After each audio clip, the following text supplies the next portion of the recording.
Olá, neste Agenda Econômica vamos conversar sobre a importância da energia nuclear para o Brasil e a economia. Neste momento em que aquecimento global e riscos de guerra entre potências atômicas dominam o noticiário mundial, a energia nuclear volta à pauta. É uma fonte de energia limpa de CO2 e, portanto, não contribui para o aquecimento global, mas com riscos de contaminação do meio ambiente pelo combustível já utilizado. É uma tecnologia fundamental na medicina moderna, mas que também pode ser usada para o extermínio de populações inteiras, como no caso de Hiroshima e Nagasaki, no fim da Segunda Guerra, que foram dizimadas com 2 bombas lançadas pelos Estados Unidos. Para conversar sobre tema tão complexo, eu recebo Celso Cunha, que é engenheiro eletricista, presidente da Associação Brasileira para o Desenvolvimento das Atividades Nucleares. Celso, muito obrigada pela sua presença aqui na Agenda Econômica. Muito obrigado. A gente vai... É um tema que não estava muito na pauta e que realmente envolve muitos aspectos e todos eles muito ligados à economia, né? A investimentos, Sim. Ao orçamento, ao próprio desenvolvimento do país, né?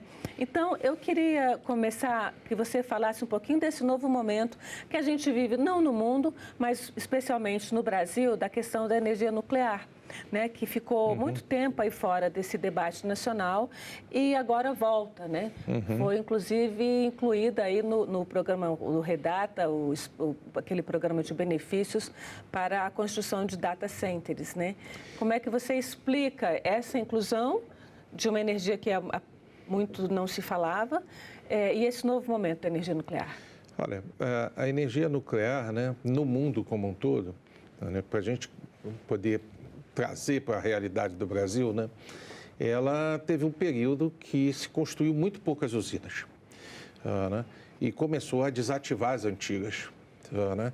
Então, é o período que as pessoas se referem como um período de baixa da energia nuclear. Né? Mas esse cenário mudou primeiramente com a questão da valoração que o homem está dando mais para o meio ambiente. Né? E entre as fontes de geração de energia, a única que é capaz de entregar, né, com um fator de carga, ou seja, 92% do tempo ela está ali para te entregar, independente se vai chover ou não, se tem sol ou não, se é de dia ou não, é fonte nuclear. Se venta ou não, né? Nós não temos esse tipo de problema. Né? Então, ela é uma fonte, como a gente diz, é uma fonte firme e os técnicos chamam fonte de base, porque ela, na nossa matriz energética, ela está ali para segurar toda a estrutura da matriz. Né? No Brasil, né, e no mundo, né, essa coisa começou a avançar com declarações muito fortes. Por exemplo, a ONU fez uma declaração há 3 anos atrás, dizendo: sem energia nuclear, não haverá transição energética. E não haverá, e foi a ONU, assinada por todos os países. Não haverá é muito simples, porque a quantidade de petróleo, de óleo, de gás que nós temos são muitos terawatts para serem gerados, que as outras fontes não têm como gerar isso. A única que é altamente densa em energia é a energia nuclear. Agora, por que viveu, então, quer dizer, é um programa que surgiu aí com vistas à guerra, lá nos anos 1930, 40, 50. O Brasil pegou essa onda lá no começo também, ainda no governo Getúlio Vargas. Sim. Depois no governo Juscelino Kubitschek, né? Estou falando aí de 1950, 1960. No mundo se desenvolveu, principalmente na Europa. Sim. Né? E depois, nos anos 80, entrou em baixa, né? Sim. O que foi que causou essa baixa? Foram os desastres acontecidos, os riscos acontecidos no mundo inteiro? Como toda tecnologia nova, e a gente pode chamar de nova porque isso tem menos de 50, 70 anos, não é propriamente dito, né? Eu comparo muito com o programa Apollo, né? A Apollo, quantas Apolos nós mandamos, quantas explodiram até a gente dominar essa tecnologia. E levou tempo.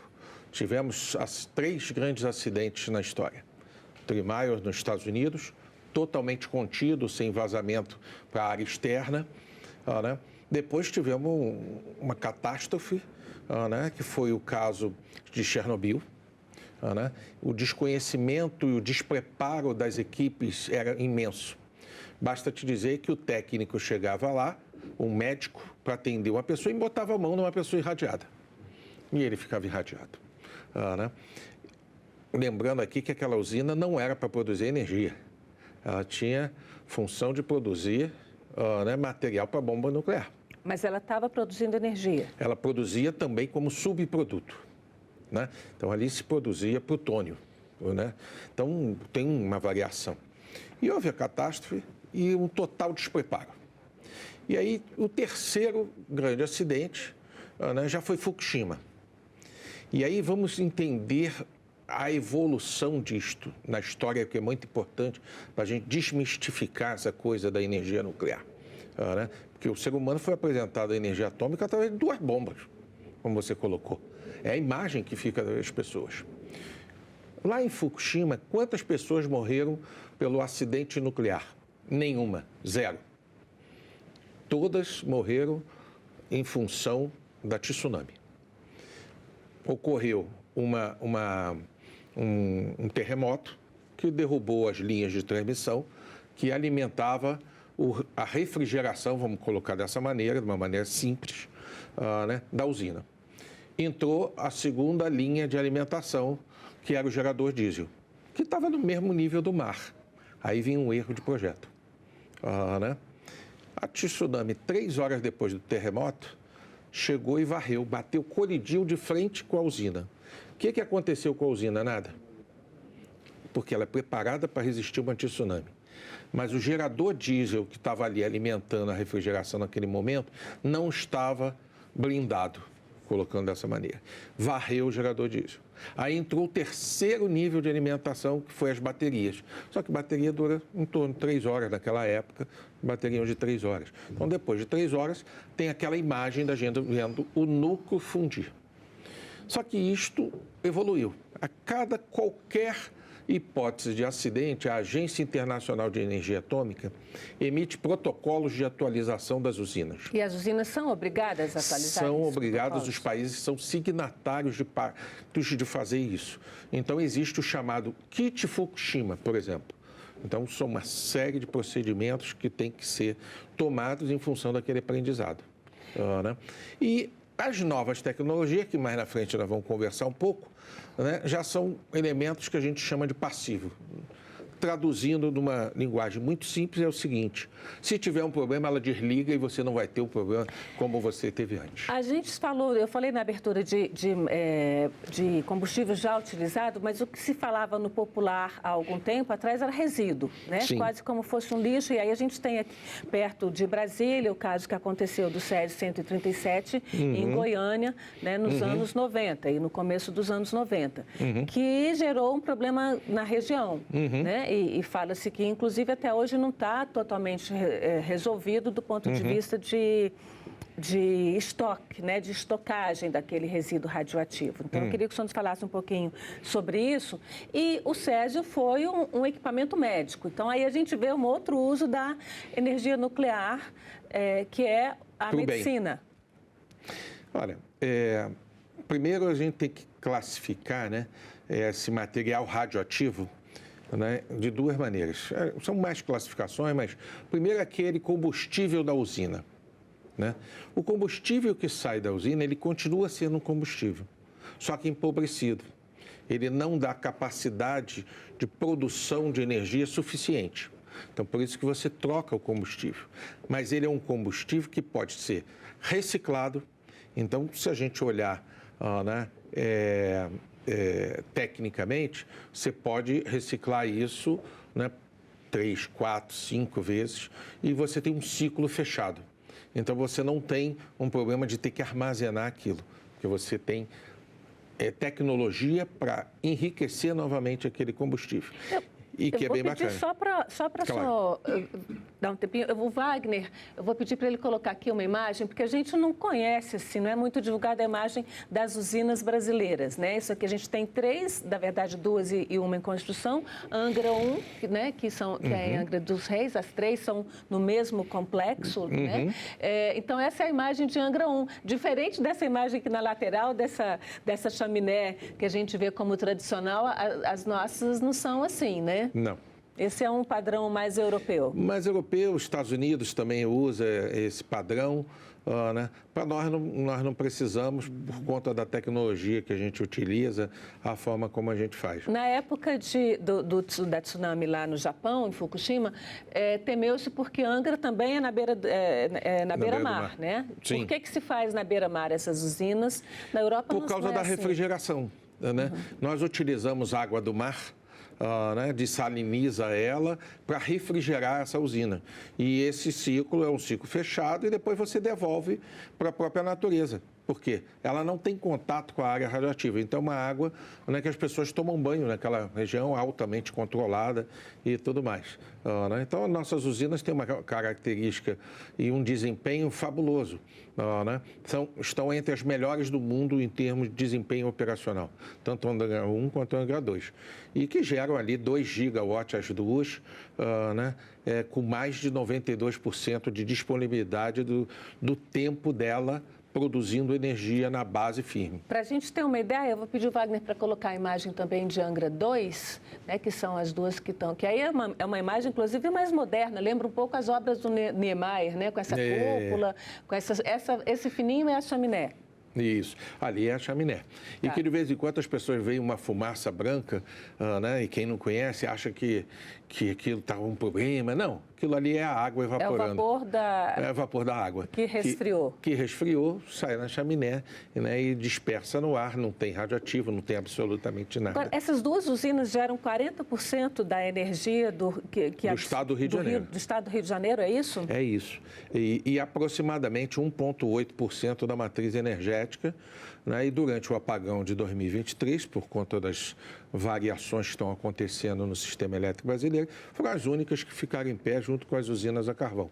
Então, usina com produção de energia limpa que ficou e consegue segurar o sistema são usinas nucleares. Agora, elas são muito caras, né, e levam muito tempo para ser construídas. A gente está aí com a usina Angra 3, que eu vou pedir o Wagner para trocar, que começou a ser construída em 2015 e Não, na realidade ela foi lá em 1985. Também foi o projeto. E parou, voltou.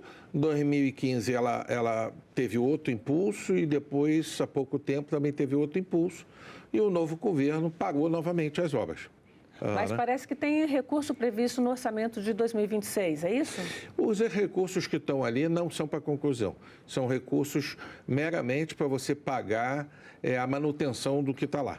Né? Você tem quase 98% dos equipamentos comprados e estocados, equipamentos extremamente selados, né? e altíssima qualidade, modernos, que já foi modernizado todo esse parque. Né? Nós já estamos com 65% das obras prontas, né? E agora estamos aguardando uma posição do governo, né? Através do CNPE, do Conselho Nacional de Política Energética, né, para o reinício das obras. Agora, o sistema, né, das usinas nucleares no Brasil era público, né? A gente tinha aí a Eletrobras. Sim. Com a privatização da Eletrobras, as usinas nucleares, que em todo o mundo praticamente são do Estado, o sistema também foi meio privatizado, né? O governo ainda tem uma parcela grande, mas não é total. Essa questão dificulta também o investimento público? Como é que está? Eu acho que dificulta muito. Eu acho que o processo não foi bem feito. Né? Quando foi essa privatização? Foi em 2021, né? 21. Quando privatizou a Eletrobras. Né? O investidor hoje em dia não quer investir em energia nuclear, eles estão focados muito em hidrelétrica, solar, eólica, né? E vão sofrer as consequências disso. Né? Por conta das intempéries, tudo está acontecendo. Né? Mas eles querem sair. Então, quando você tem um sócio e tem o governo como majoritário, né, com a iniciativa privada, é sempre um duelo isso. Né? Ser sócio do governo em qualquer coisa é muito difícil. Né? Tanto que uma das coisas que nós estamos trabalhando hoje é para que as usinas novas sejam construídas pela iniciativa privada. O mundo todo segue esse modelo, né? A França segue boa parte disso, apesar da EDF ser uma estatal, mas tem uma participação privada muito forte. Estados Unidos é praticamente 100% privado. Com o controle do Estado. Com o controle do Estado. É privado, mas o Estado tem o controle. O Estado tem direito à interferência, aí cada país tem seu modelo, né? E um controle muito rígido. Né? Para você ter uma ideia, né, nós temos a Agência Internacional de Energia Atômica, nós temos a ABAC, que é a Agência Brasil-Argentina, por conta das disputas políticas que tiveram na época, nós criamos uma agência só para controlar o outro na questão nuclear. Coisas nossas, né, dos latinos. Né? Nós temos a ANEEL, que faz a parte elétrica, nós temos a Autoridade Nacional de Segurança Nuclear, que começou a funcionar há 15 dias. O Senado, isso também é um outro ponto. Em agosto, né, o Senado aprovou a primeira diretoria colegiada da Autoridade Nacional de Segurança Nuclear. Por quê? Se a gente já tinha a Comissão Nacional de Energia Nuclear, é uma divisão? Como é que fica? Olha, isso? Não dá para o gato fiscalizar o rato. Né? Como a gente diz na engenharia, né? Quem projeta não executa, quem executa não fiscaliza. E o que estava acontecendo, e aí tinha uma orientação da Agência Internacional de Energia Atômica para fazer a cisão da regulação da pesquisa.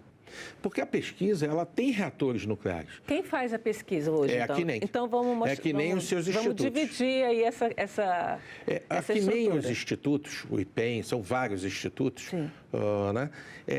Eles hoje cuidam fundamentalmente de pesquisa. Né? E produção de radiofármaco, que também é uma coisa complicada, porque ele passa a ser produtor e, ao mesmo tempo, pesquisador. Mas hoje está isso. E você separou toda a regulação. Por então, quê? A regula é a agência. Agora, essa autoridade... Então, a CNEM produz... A CNEM, ela tem reatores como nós temos o de Angra 1, Angra 2, Angra 3 no futuro, reatores de pesquisa, vários, não é um só, tá? E essa autoridade regula todo mundo. Ela fiscaliza, inclusive, a CNEM. Tá. Então, e quem é que pesquisa? A CNEM, os institutos de pesquisa da CNEM. Então, a CNEM hoje pesquisa e produz, e essa autoridade vai fiscalizar? Vai fiscalizar ela, vai fiscalizar a Angra 3, vai fiscalizar tudo que é mineração de urânio no país, vai fiscalizar a produção do combustível na INB, né? Então, vai fiscalizar todas as clínicas de medicina nuclear no país, porque ali, como tivemos o acidente, né, que a gente estava falando, que existem dois tipos de radioativos. Um é o combustível e o outro é o...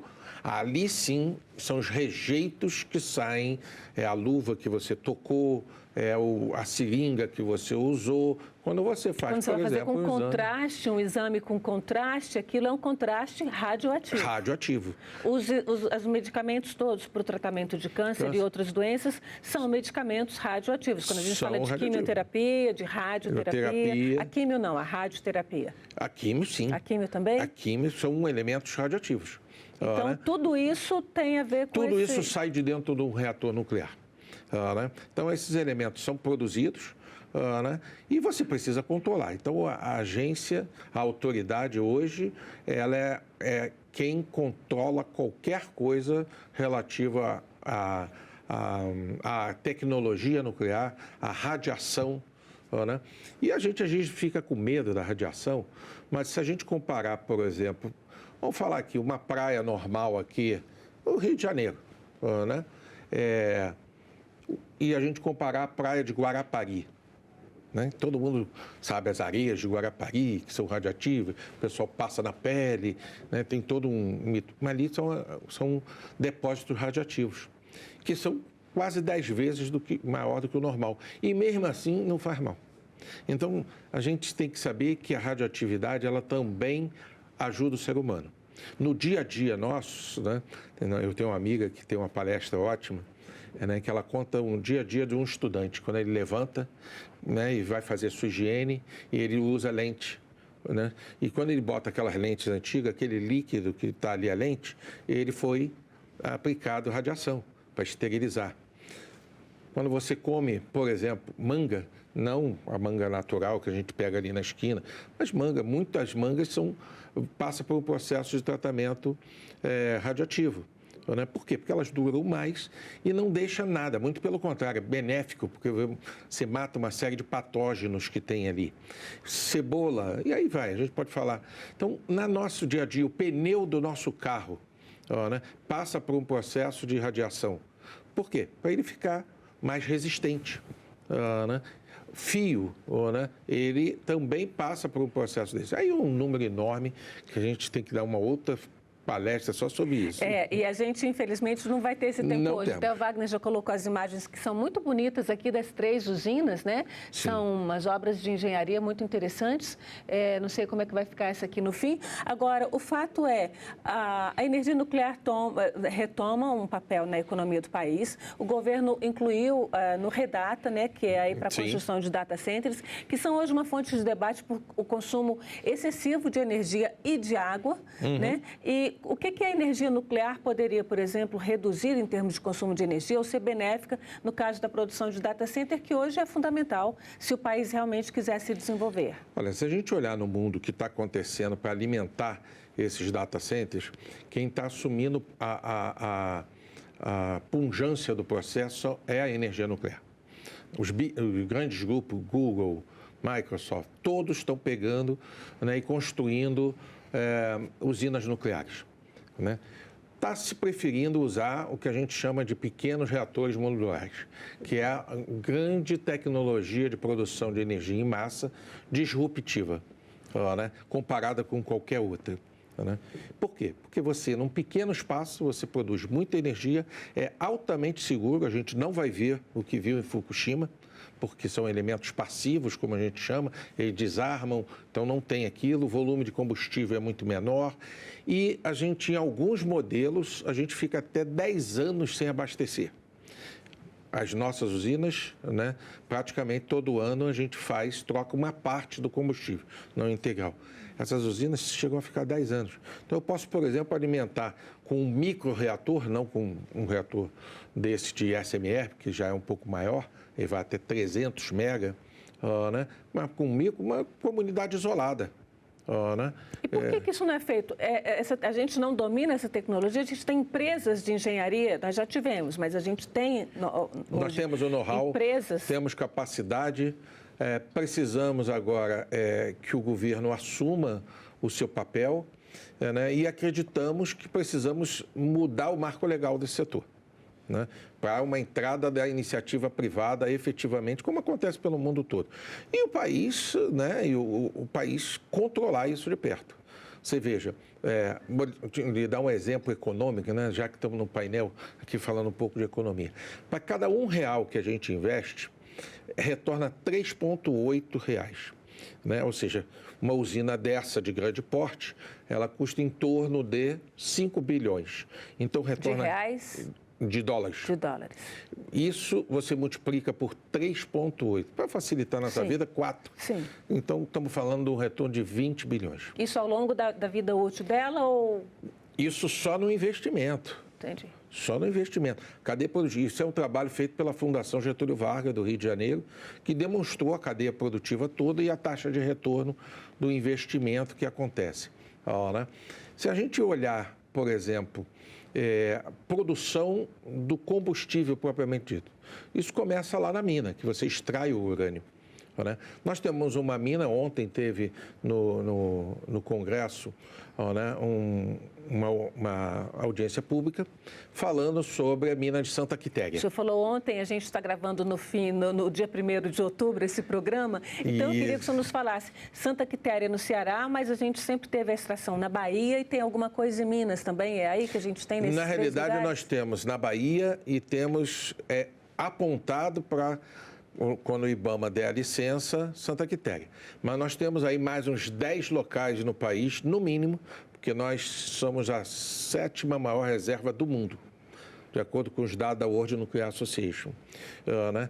E só estudamos 1/3 do território nacional. A gente importa urânio, mas importa combustível? A gente importa, não o combustível, mas importa uma parte do processo, porque nós não temos o volume em escala para fazer isso. E não temos o volume também da parte que a gente chama que é o gás, né, o hexafluoreto de urânio. E o que é que falta para a gente ter esse volume? Olha, esse volume falta boa vontade, falta política, falta um programa de governo para explorar. O caso Santa Quitéria, que é um caso emblemático, né? Está pronto para começar. Santa Quitéria é no sertão do Ceará, na área de sertão, perto do sertão Piauí. Seco. É na divisa com o Piauí, quase. Exatamente. Você veja, o que acontece ali? Ali, 98% aproximadamente, a mina é fosfato. Fosfato é usado na agricultura.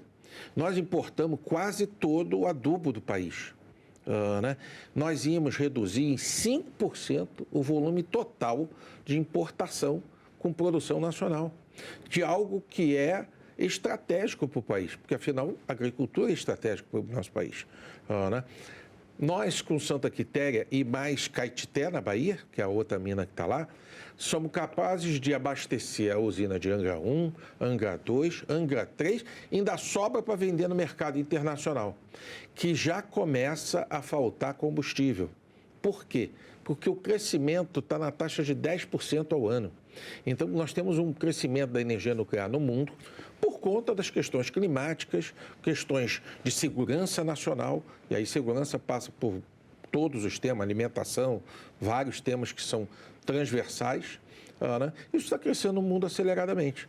Então, o Brasil, né, o ministro de Minas e Energia utilizou uma figura de linguagem interessante. Ele disse, nós temos mais alguns pré-sais só de urânio debaixo da terra.